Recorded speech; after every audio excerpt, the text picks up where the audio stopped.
público absoluta por parte del ciudadano, provocada por muchísimas cosas, no una sola, probablemente pues por la corrupción, por la desesperación de la crisis, por la falta de soluciones que a lo mejor encuentra la gente que lo pasa peor en esa gestión de lo público. Y todo esto además provoca esa irrupción de fuerzas que estamos viendo emergentes, que vienen con mucho tirón ciudadano y que van radicalmente en contra de lo tradicional y de lo que conocemos hasta ahora. Por todo eso, en ese escenario, pues nos parece clave, y más en una mesa como esta, el hablar de responsabilidad, ¿no? Y ahora le llaman regeneración, pero en el fondo estamos hablando de sinónimos todo el rato, ¿no? De hacer las cosas bien, en definitiva. Y eso nos parece que es la receta un poco para recuperar la credibilidad del ciudadano en lo público, en las instituciones, en las organizaciones, porque esta receta pues sirve para la administración, sirve para los partidos políticos, para las instituciones, para las empresas y para los individuos, cómo no. Algunas de esas recetas nos las van a dar estos dos ponentes, que son dos grandes expertos en materia de responsabilidad social. Uno viene de la capital del reino, otro juega en casa. Y probablemente haya debate, porque yo ayer hablando con ellos veo que piensan diferente. Uno apuesta porque si algo hay que hacerlo de una manera, regúlese y conviértase en ley. El otro piensa que hay que ir más allá de las leyes, dar un paso al frente y predicar con el ejemplo. Bueno, pues vamos a empezar por Carlos Cueto Cedillo, que es economista, que es abogado, que es funcionario TAC del Cuerpo Técnico de la Administración General, que trabaja como economista en el Ayuntamiento de Alcobendas, que por cierto es un ayuntamiento que ha sido o es líder en gestión local y en transparencia, según los índices de transparencia, ¿no? Carlos es uno de esos expertos en todas las normas escritas y no escritas que tienen que ver con calidad, con excelencia, FQMs, profesor de la Administración IRSC en el Máster de Dirección Pública de la UNED, también docente, y bueno, muchísimas cosas más, ¿no? Ha escrito mucho de todo esto. Y además en Alcobendas ha desempeñado también responsabilidades directivas, además de en ese ayuntamiento, en la Comunidad de Madrid, y es vocal permanente de la Comisión de Expertos en RSC y de la Comisión de Sector Público de la Asociación Española de Contabilidad y Administración. Ayer hablábamos un buen rato por teléfono y él me decía: siempre hay espacios para ganar a lo normativo, para buscar estímulos, para innovar, para estimular también, ¿no? Hacer las cosas de una manera, aunque también me reconocía que la responsabilidad social tampoco es el bálsamo de fierabrás. Así que a ver en qué nos quedamos. Carlos, cuando quieras. Bueno, pues muchas gracias por invitarme a este congreso al que acudo por primera vez en Zaragoza. Me congratula que sea ya la cuarta edición y que el tema de responsabilidad social también sea objeto de debate entre representantes de la administración pública. Yo creo que eso es lo que principalmente genera valor, el debate. Yo creo que es la esencia principal de la responsabilidad social corporativa, el debate, la opinión, la generación de ilusión, de expectativas y luego sobre todo una cosa que ya han ido comentando en la mesa anterior, ¿no? Que es generar resultados, ¿no? Evidenciarlo, convertir las ideas en acción, ¿no? Bien, en ese camino la trayectoria personal y profesional que en mi caso me ha tocado vivir ha estado muy ligada precisamente con eso, de cómo traducir lo que uno estudia, lo que uno aprende, lo que uno ha visto incluso desde que es pequeño en su casa al ámbito de la administración, que es donde al final he acabado, que acabé prácticamente por accidente, porque inicialmente empecé en el ámbito privado y precisamente con esa perspectiva de conocer lo público, conocer lo privado, siempre se me ha antojado un ideal, que es intentar que no haya esa dicotomía entre lo público y lo privado, sino que ambos concilien, busquen fórmulas de consenso y sobre todo colaboren porque ni la ley ni el mercado son capaces de dar respuesta plena a los objetivos que los seres humanos tenemos en nuestro paso por este planeta, de momento este planeta. Sin duda la impronta que tenemos que marcar en el progreso de nuestra sociedad viene marcado por las responsabilidades que nos toca desempeñar a cada uno en nuestro ámbito. Por eso me decanté en un momento dado a doctorarme a la UNED. Precisamente le debo a un catedrático eminente de Zaragoza el que finalmente me pudiera doctorar precisamente en el tema de la responsabilidad social corporativa aplicada a las grandes ciudades, y por eso estoy encantado de compartir aquí con vosotros qué experiencia tenemos desde Alcobendas. Yo sí os puedo decir que en la RSC yo he vivido en el plano profesional y también político que la RSC exige dos grandes dimensiones o líneas de actuación. Una es la dimensión que todos ya conocéis, que es la externa. La dimensión externa, que es el fomento de políticas que hagan que la responsabilidad social sea una forma de gestión que asuman tanto entidades privadas como públicas, e incluso entidades que no son lucrativas, que forman parte del tercer sector. Esa dimensión de fomento, digamos que sería la cara de la moneda. Pero hay una cruz. La cruz de la moneda es que los gestores públicos, tanto a nivel de gobierno como de administración, no podemos exigir a los demás que sean responsables y no predicar con el ejemplo. Entre otras cosas, porque si no, las grandes corporaciones sí que pueden apuntarse al tanto de ser responsables. Pero las pequeñas y medianas empresas, las pequeñas asociaciones de vecinos, etcétera, necesitan que alguien les estimule, alguien que teóricamente defiende esos intereses generales, y ese alguien no es otro que las administraciones y los gobiernos. De ahí que nuestro papel ejemplarizante sea un factor, yo diría que esencial, para que realmente la moneda de la responsabilidad social corporativa, por seguir con el símil, tenga su cara y su cruz. La cruz de la RSC para un gestor público, ¿cuál es? Pues empieza siendo por practicar la transparencia. Cuando digo practicar la transparencia, digo que es clave abrir la gestión al ciudadano. Estamos muy acostumbrados a ver que los gobiernos y administraciones públicas gestionan los intereses por la legitimidad democrática que les otorgan los votos y las elecciones cada 4 años. Yo creo que no hay ninguna empresa que se pueda permitir el lujo de rendir cuentas solamente una vez cada 4 años.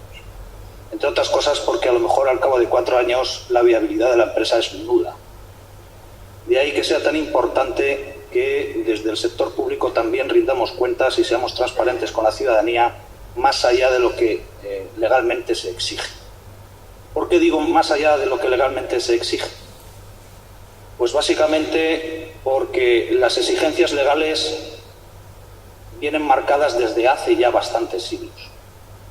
El tema de la responsabilidad de los poderes públicos ya viene articulado en el Bill of Rights de Estados Unidos, por no remontarme más atrás. De tal manera que hasta un barril de pólvora en la guerra de independencia de los Estados Unidos, según George Washington, tenía que justificarse qué destino tenía. ¿Por qué? Porque se pagaba con el erario público. Y el erario público no era tan abultado como el del rey Jorge. Bien, esa misma filosofía es la que hay que aplicar también en el ámbito de las administraciones.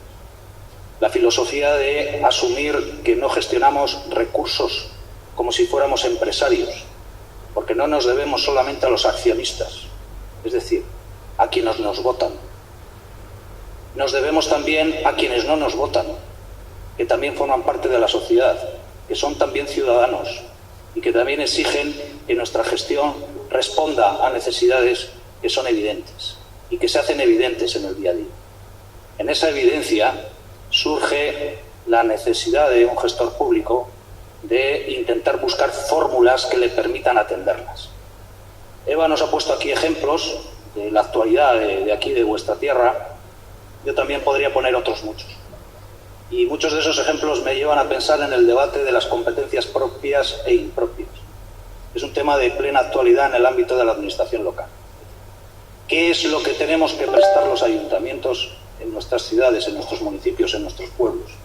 ¿A qué tenemos que destinar los recursos públicos que nunca olvidemos que se los exigimos a los ciudadanos por ejercicio de un principio de autoridad. Cuando nosotros recaudamos impuestos lo hacemos porque lo marca la ley, pero también la ley nos exige que digamos qué hacemos con esos impuestos. E incluso en los ayuntamientos nos vemos obligados a veces a prestar servicios que no son los que la ley estrictamente nos demanda. ¿Pero por qué los prestamos? Porque al final hay que atender a unos ciudadanos, hay que atender a unas necesidades de progreso y de cohesión social que muchas veces no son asumidos por otras administraciones. Y ahí viene entonces la colisión o el conflicto de intereses, ¿no?, entre los recursos, que como economistas siempre sabemos que son escasos, y los objetivos o prioridades a los que debemos dirigir esos recursos escasos. Aparte de ese nivel de transparencia que yo os digo que es clave para empezar a caminar en términos de responsabilidad, yo tampoco entiendo nunca que esa transparencia se pueda predicar si no se cumple con lo normativo. De ahí que sea importante empezar por cumplir lo legal. Es decir, venía revisando en el AVE que en el último informe del Tribunal de Cuentas de España resulta que 1/3 de las entidades locales de Aragón no han rendido cuentas del 2013 en octubre del 2014. ¿Eso qué significa? Que hay un desfase de mucho tiempo en la rendición de cuentas. Y ese desfase muchas veces se debe a la insuficiencia de recursos personales e incluso de cualificación. Pero otras veces se debe a la falta de voluntad o compromiso político en cumplir la ley. Y yo pregunto, ¿y si no se cumple la ley, quién controla el incumplimiento de la legalidad? Pues, en teoría, esto nos llevaría a judicializar la actividad de la administración pública. Y creo que eso no es viable. De ahí que tengamos que buscar como una alternativa, como un recurso adicional, la responsabilidad social corporativa. Es decir, como no me puede controlar la sociedad a través de los órganos de control interno y externo, voy a autocontrolarme, autorregularme, términos muy conocidos en el ámbito de la RSC, para tratar de dar respuesta a la ciudadanía en términos de compromiso y de legitimación y de generación de confianza. ¿Cuál es el problema que ahora mismo en la actualidad tenemos muy candente? La desconfianza en los políticos. Bien, la confianza no se pide, se gana. ¿Y cómo se gana? Pues con una gestión que sea transparente, que rinda cuentas, que sea comprometida con el ciudadano. Pero cuando se dice comprometida es no poner muros de cristal para decir qué hacemos con los recursos públicos, sino ir un poquito más allá y de alguna manera hacer partícipe también a la ciudadanía y a los grupos de interés de qué es lo que hacemos dentro de esos muros de cristal. Eso evidentemente es un enfoque stakeholders típico de la RSC, es un enfoque incluso yo diría ético. ¿Por qué? Porque es una forma de garantizar de que la presencia del ciudadano haga que existan menos espacios o menos tentaciones, entre comillas, para prácticas de corrupción. En la medida en que nos limitemos a que un interventor general se ocupe de garantizar el cumplimiento de toda la legalidad de un ayuntamiento de más de 200 millones de euros, nos encontraremos con que puede haber muchos espacios de prácticas que, digamos, no serían adecuadas. Y no podemos arrojarle el peso de toda la responsabilidad a una sola persona. La responsabilidad es de todos y cada uno de los ciudadanos, que debemos tratar de acercarnos también a nuestra administración y exigir y pedir cuentas de qué es lo que se hace con los recursos que aportamos. En este sentido, la experiencia que yo tengo profesional y personal es que muy pocos ciudadanos han ido a pedir las cuentas que manejamos en el ayuntamiento. Son pocos, realmente pocos. Si acaso los integrantes de los grupos políticos, dentro de su legítima labor de oposición, y algún ciudadano perdido cuando tiene que presentar algún tipo de recurso contra la administración. Es ahí donde hay que actuar. ¿Y cómo lo podemos hacer desde la administración pública? Tomando la iniciativa, dando ejemplo. ¿Cómo? Pues como hablamos la interventora y yo hace unos años de Alcobendas. Es decir, vamos a sacar las cuentas del archivo están criando polvo. Vamos a hacer que esas cuentas sean conocidas. Y no solo conocidas, sino que sean entendibles. Entendibles por quienes quieren conocerlas, por quienes quieren sacar rendimiento y utilidad a esa información. En este sentido, decidimos en el año 2008 apostar por seguir un modelo que fue el del índice de transparencia de los ayuntamientos. Ese índice que desde el año 2008 pues, nos supuso un reto para intentar ganar espacios de transparencia, como os dais cuenta, año 2008, bastante antes de que entrara en vigor la ley de transparencia que ha sido en el 2013, es decir, 5 años por delante. En ese esfuerzo de anticiparnos por aplicar exigencias y requerimientos que ahora mismo hay, es lo que nos ha llevado a que nos situemos ahora mismo desde hace ya 2 años en el primer puesto del índice de transparencia. Mantenerse en ese puesto no es fácil, os lo aseguro, porque ayuntamientos que han compartido con nosotros ese primer puesto, como ahora mismo también lo hace Zaragoza, este año ya no lo ocupan, como es el caso de Gijón, ¿no? Un ayuntamiento que ha sido representativo y ejemplar en materia de sostenibilidad y de transparencia, pues este año no ha sido capaz de mantener ese primer puesto. Esto simplemente para evidenciaros cómo el compromiso con la transparencia y la sostenibilidad es un camino arduo, que muchas veces tiene vericuetos, tiene piedras en el camino, pero hay que seguir adelante. Y en ese compromiso de seguir adelante, de avanzar, de progresar, evidentemente tenemos que ir siempre un poquito más allá de la ley y siempre con un objetivo: intentar hacer cada día un poquito mejor las cosas y no conformarnos con el mínimo, porque el 5 nos puede llevar al 4 y el 4 nos puede llevar al 3 y así sucesivamente. Caminemos para intentar sacar un 6 o un 7 y, si es posible, la siguiente vez un 8, dentro de los recursos disponibles. En este sentido, no quiero tampoco lanzar campanas al vuelo y sí os digo que, por ejemplo, hay también un deber de responsabilidad, y por eso estoy aquí, de intentar transmitir valor, compartir conocimiento, aprender también de las necesidades de los que no llegan ahí. Veía también en el AVE que, por ejemplo, el Ayuntamiento de Teruel pues está con un 3,8 sobre 10 o 38% sobre 100 en el índice de transparencia de los ayuntamientos, frente a una Zaragoza, capital regional, que tiene 100 puntos. Bien, pues ahí hay un componente de responsabilidad importante, ¿no?, que es de colaboración institucional. Hacer que las buenas prácticas, las fórmulas, el aprendizaje, la experiencia que desde el Gobierno y la Administración local de Zaragoza se ha alcanzado, también se traslade, se comparta con el entorno, no solo municipal, sino próximo y regional, como puede ser el de una capital de provincia mucho más pequeña, mucho más modesta, como es Teruel.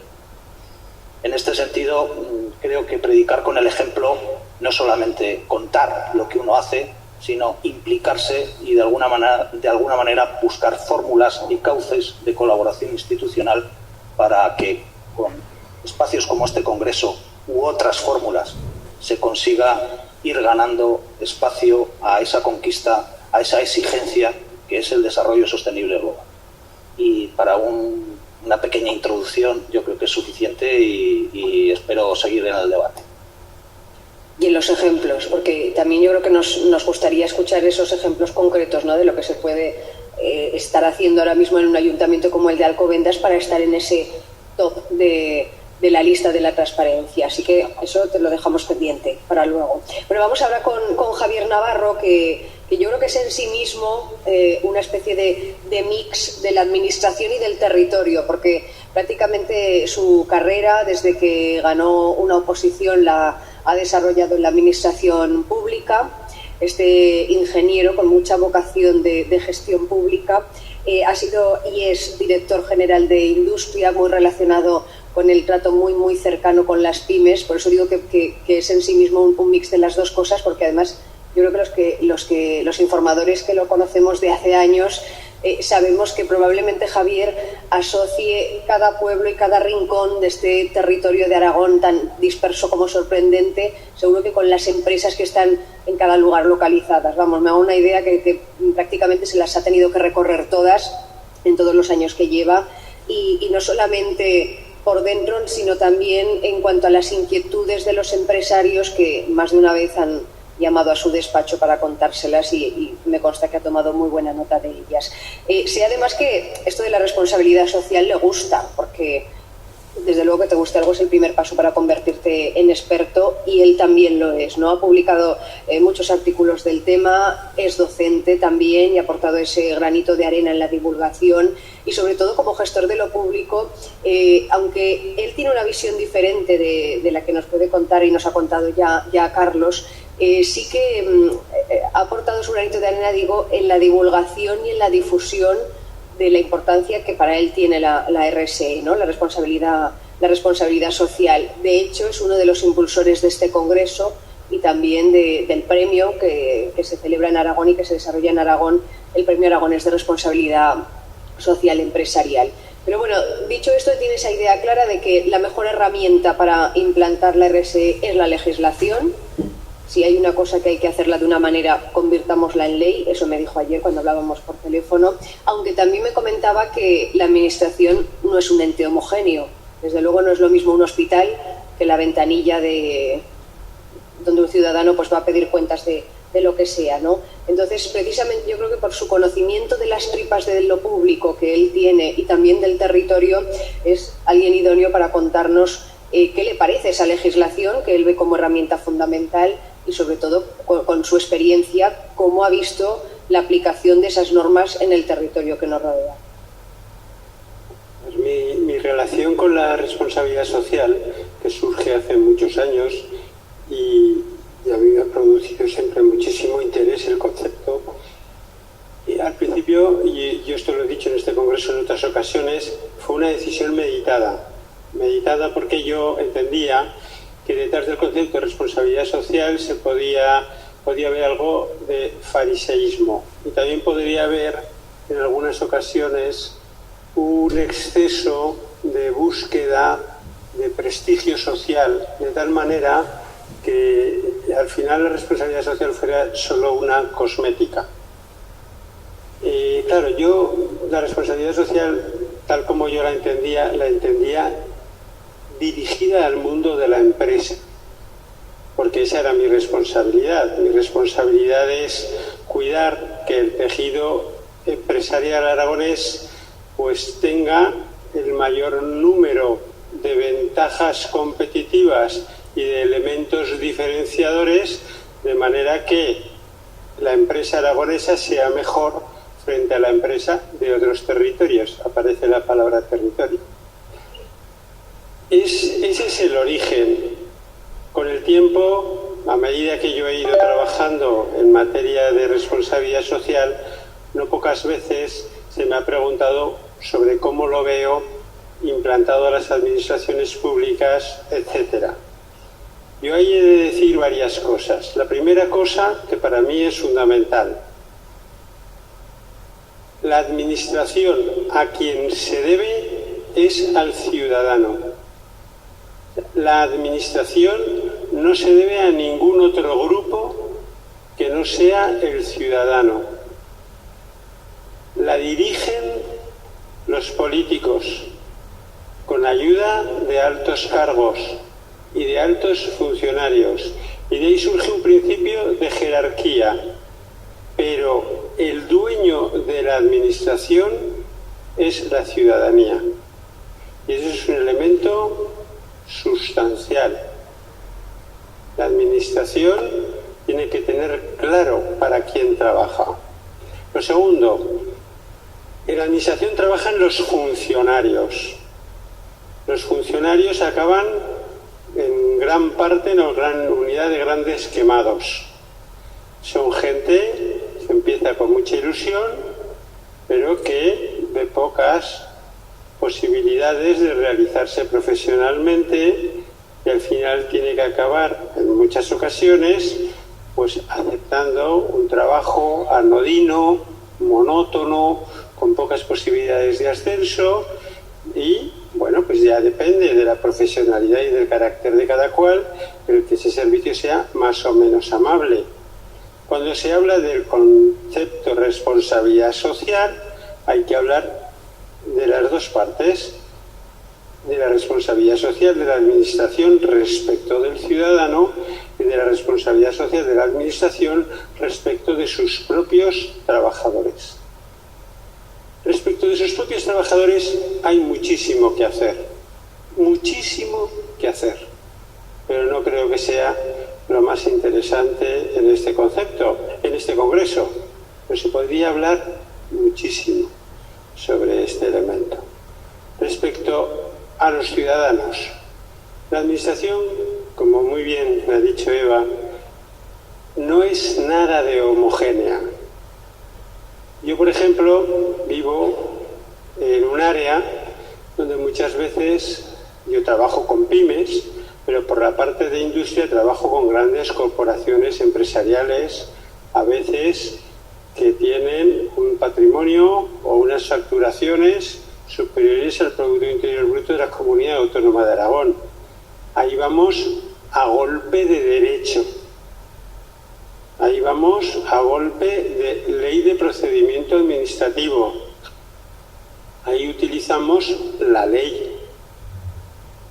Y sería ingenuo el pretender aplicar criterios de responsabilidad social corporativa en nuestras relaciones con ellos. Apuramos los plazos lo mismo que los apuran ellos. Exprimimos el espíritu de la ley lo mismo que lo hacen ellos. Lo único que sí que podemos hacer es tener unas leyes que nos obliguen a transparencia, que nos obliguen a participación, lo que se ha dicho de los stakeholders, o lo que podrían ser terceros de privilegio o terceros implicados, y eso lo hemos hecho. La Ley de Industria de Aragón establece obligaciones que no vienen en la legislación general en absoluto. Nosotros tenemos que hacer unos planes de inspecciones que tenemos que presentar ante el Consejo de Industria y ante las Cortes sin tener por la legislación estatal ninguna obligación de hacerlo. O tenemos un Consejo de Industria, que es un consejo consultivo, donde están involucrados todos aquellos que tienen intereses legítimos vinculados con el sector industrial, y ellos nos asesoran y de alguna manera también estudian y verifican que nuestra actuación es conforme a lo que ellos creen que debe de ser una actuación coherente con el sector. Para mí eso se tiene que hacer vía legislación.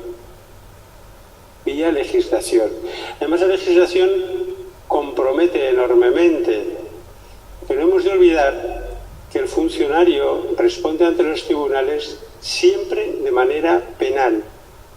El funcionario no responde en vía civil, responde de manera penal. Inclusive los políticos, cuando alguna de sus actuaciones tienen carácter estrictamente administrativo y no solo político, en ese momento también responden por la vía penal. Con lo cual, pues el poner algo en forma de ley significa darle muchísima fuerza. Y ahí yo creo que se ha de hacer, la responsabilidad social sería ser valientes a la hora de hacer esas leyes y ser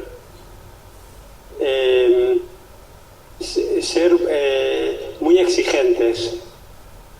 Luego haré un inciso a este respecto. Vamos a la parte de otras administraciones. Hay administraciones que prestan servicios, pero como muy directamente con el ciudadano cada día, y que no están regladas, esas relaciones no están regladas. Hombre, hay unas buenas prácticas, pero a ver, un profesor en un colegio pues dirige a los alumnos con la mejor intención, pero no tiene una ley que diga cuando yo dé la orden, en el plazo de 5 minutos el muchacho me tendrá que responder, y si no, yo le podré dar trámite de audiencia para que el alumno, antes de que yo lo expulse de clase, pueda alegar lo que considero oportuno. Eso es ridículo. O lo mismo pasa en la sanidad, o lo mismo pasa en el ámbito de la protección civil, pasa muchísimo en la administración local, pasa mucho en unidades administrativas donde el destinatario es gente de poco nivel cultural, pasa mucho en los servicios sociales de inserción, de integración. Eso es así. En esos casos tiene mucho más sentido el implantar conceptos y criterios de responsabilidad social. Pero hay que tener también muy en cuenta al funcionario. El funcionario tiene que ser muy proactivo, y para que sea muy proactivo hay que romper ese círculo vicioso de que el funcionario en ocasiones se sienta maltratado. La gente piensa, es vox populi, el funcionario es un señor que hace las oposiciones para vivir toda la vida con un único sueldo y que no le puedan echar nunca, y eso no es verdad. Eso los funcionarios saben que no es cierto. Los funcionarios, la gran mayoría de los funcionarios tiene una vocación pública real. Otra cosa es que se haya quemado. Bueno, claro, una persona quemada difícilmente presta esos servicios con el agrado, con el interés, con esa sensibilidad que debe de tener respecto del ciudadano. Tenemos otras actividades de fomento. Tenemos que explicar lo que es el concepto, tenemos que explicar bien qué es el concepto, tenemos que ayudar al empresariado a valorar, tenemos que convencerle de que gana haciendo esa apuesta. Es otro de los aspectos que yo quiero poner sobre la mesa. Luego también quiero decir que están pasando muy desapercibidas determinadas recomendaciones que está dando la Unión Europea y que se están transponiendo al derecho español sobre buenas prácticas, códigos de conducta, cartas de servicios, cartas de calidad, normas de estándares de calidad, que no los imponen como obligación, pero nos obligan a las administraciones a fomentar. Y ahí sí que es cierto que no la administración española, sino prácticamente todas las administraciones europeas están mirando hacia otro lado, como si esas directivas no les obligasen. Un ejemplo muy claro es la famosa directiva de servicios, que unos la alaban y otros, sin embargo, la ven muy mal. La directiva de servicios es la que establece lo que es la presentación de la declaración responsable. Yo presento la declaración responsable, que es una especie de lo juro por mi padre. Yo juro por mi padre que cumplo todas las leyes. Claro, si eso es una fábrica de explosivos, pues a lo mejor pues no basta con una declaración responsable, que de hecho con una fábrica de explosivos no basta, pero una declaración responsable incluye instalaciones muy peligrosas. Sin embargo, en la misma normativa te obligan a fomentar la calidad, a fomentar las buenas prácticas, a fomentar los códigos de conducta entre los prestadores de servicios. Te obligan a crear sistemas de reclamaciones. Te obligan y además con verificaciones externas, no solo de la propia administración. Con lo cual se nos está creando, digamos, una sana competencia. No es solo ya el funcionario el que dice esta empresa funciona bien o funciona mal. Es también un tercero cualificado el que puede poner en tela de juicio lo que ha dicho la administración. Y eso está en las mismas leyes, exactamente en las mismas, solo que en unos apartados distintos. Y estamos desarrollando solo la mitad de las leyes. Ahora la comunidad autónoma es consciente de eso, está trabajando en esa línea. Y bueno, yo ya me callo porque puedo decir muchas cosas más. Pero dice, la administración nace o se hace. Hombre, la responsabilidad social en el sentido de defensa del interés general y del interés individual es el cuerpo básico que justifica justifica la existencia de las administraciones. O sea, las administraciones públicas son para el ejercicio de la responsabilidad social.